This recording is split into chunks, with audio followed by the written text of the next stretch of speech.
Singapore is making a bold move that could reshape its energy future, one that may seem surprising at first. With rising energy demands and the urgent need to cut carbon emissions, the Republic is now seriously considering nuclear power. Yes, you heard that right, nuclear energy in Singapore. But what does this mean for the country, and more importantly for its people? Stick around because this could be one of the biggest shifts in Singapore's energy policy in decades. On February 18th, Prime Minister Lawrence Wong announced that Singapore will assess the feasibility of nuclear energy and build the necessary capabilities to evaluate its options in a safe and cost-effective manner. This decision comes at a time when neighboring countries, such as Malaysia and Indonesia, have already ventured into nuclear research. As the region's interest in nuclear energy grows, so does the need for Singapore to position itself wisely in this new energy landscape. Nuclear safety is a major concern, and Wong emphasized that Singapore will need to develop expertise to assess and implement nuclear solutions while maintaining its strict safety and environmental standards. This isn't just about exploring a new energy source. It's about securing a cleaner, more sustainable future while ensuring the country's energy security.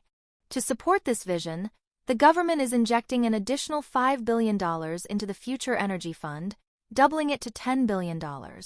This fund is a crucial step in Singapore's clean energy transition, supporting research and development in nuclear technology, hydrogen energy, and electricity imports. Wong made it clear, Singapore must make bold investments in new infrastructure if it wants to meet its long-term sustainability goals. Now, why is Singapore even considering nuclear energy? The reality is, the country's energy demands are skyrocketing, especially with the rapid growth of AI-driven industries, semiconductor manufacturing, and biopharmaceuticals. At the same time, Singapore is heavily reliant on natural gas, which currently powers 95% of the country's electricity needs and accounts for 40% of total carbon emissions. With Singapore committed to reaching net zero emissions by 2050, reducing its reliance on natural gas is no longer just an option, it's a necessity. In the past, Singapore assessed that traditional nuclear power plants were not suitable for the country due to space and safety concerns.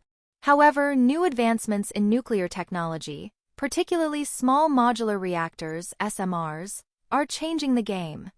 These next-generation reactors are compact, come with enhanced safety features, and can be deployed in urban environments.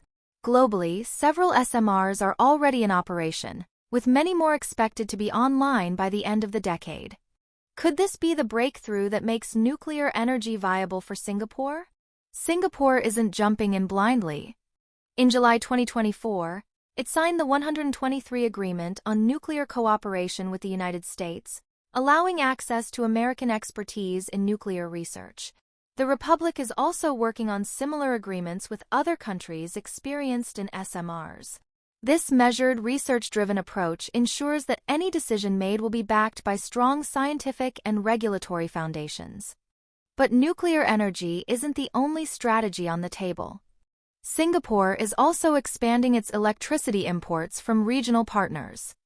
Agreements with Indonesia, Cambodia, and Vietnam will bring in 5.6 gigawatts of low-carbon electricity by 2035, sourced from solar, hydro, and wind power. Meanwhile, Singapore's existing hydropower import pilot project from Laos via Thailand and Malaysia is being scaled up, with Malaysia set to increase its electricity export capacity to Singapore from 100 megawatts to 200 megawatts by the end of 2024. By 2035, an estimated one-third of Singapore's electricity needs will be met through these imports. And let's not forget about hydrogen energy. Singapore is actively exploring low-carbon hydrogen as an alternative fuel, though challenges such as storage, production costs, and transportation remain significant. Could hydrogen become the clean fuel of the future for Singapore? That's another big question the country will need to answer in the coming years. So here's the big question for you. Do you think Singapore should embrace nuclear power, or should it focus on expanding its renewable energy imports? Drop your thoughts in the comments below.